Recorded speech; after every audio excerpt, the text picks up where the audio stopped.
আমাদের কোচবিহারের ভাওয়াইয়া শিল্পী লোকশিল্পী রাজবংশী সমাজের অত্যন্ত জনপ্রিয় একজন মানুষ মনীন্দ্র বর্মন। তার বাড়ি মাথাভাঙা, কোচবিহার জেলা। তা উনি 26,000 চাকরি চুরি নিয়ে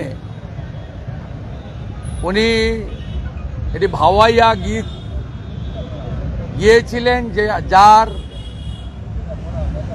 মানে 1 কোটির বেশি ভিউয়ার্স হয়েছে এবং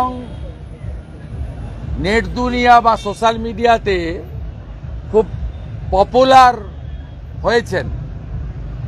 মমতা পুলিশ এই রাজবংশী সমাজের অত্যন্ত প্রিয় লোকশিল্পীকে চাকরি চুরির বিরুদ্ধে তার গান গাওয়ার জন্য 4 বার বাড়িতে পুলিশ পাঠিয়েছে,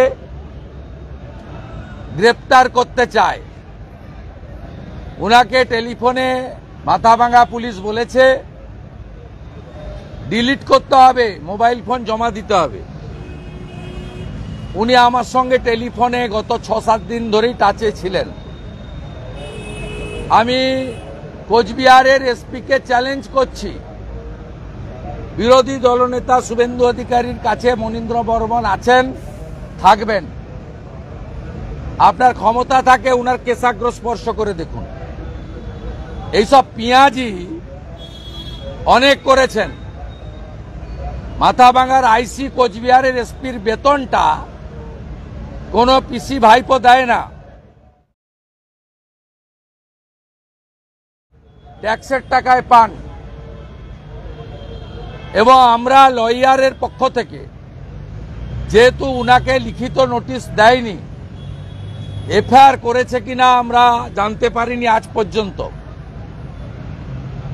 আমরা লয়ারের পক্ষ থেকে আজকেই মেল করব মাথাভাঙা থানায় এবং এসপি কোচবিহারকে, যদি কোনো অভিযোগ থাকে বা এফআইআর করে থাকেন কপি ফরওয়ার্ড করতে।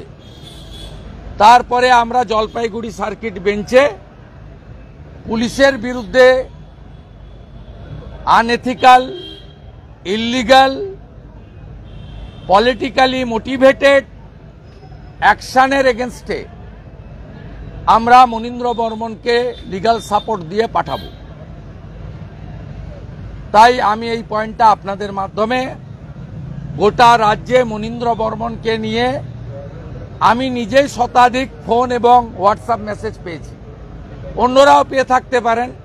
প্রচুর মানুষ চিন্তিত ছিলেন যে মনীন্দ্র বর্মনের উপর পুলিশি জুলুম ইউটিউবারদের মতো বা অনেক প্রতিবাদী শিল্পীদের মতো, অনেক কার্টুনিস্টদের মতো হবে কিনা। আমি সমগ্র রাজ্যের প্রতিবাদী জনগণ এবং মনীন্দ্র বর্মনকে নিয়ে যারা উদ্বেগে ছিলেন তাদেরকে জানাতে চাই যে তিনি রাজ্যের বিরোধী দলনেতার কাছে আছেন, থাকবেন, তাকে প্রয়োজনীয় সমস্ত রকম সাপোর্ট দেব। আমি আপনাদের মাধ্যমে পদ্মশ্রী প্রাপ্ত আরেক ভাওয়াইয়া শিল্পী শ্রীমতী গীতা বর্মন, তাকেও ধন্যবাদ জ্ঞাপন করব। তিনিও গত 2 দিন আগে একইভাবে আরেকটি সঙ্গীত তিনি বাজারে বের করেছেন মুর্শিদাবাদে হিন্দুদের দুরাবস্থা নিয়ে।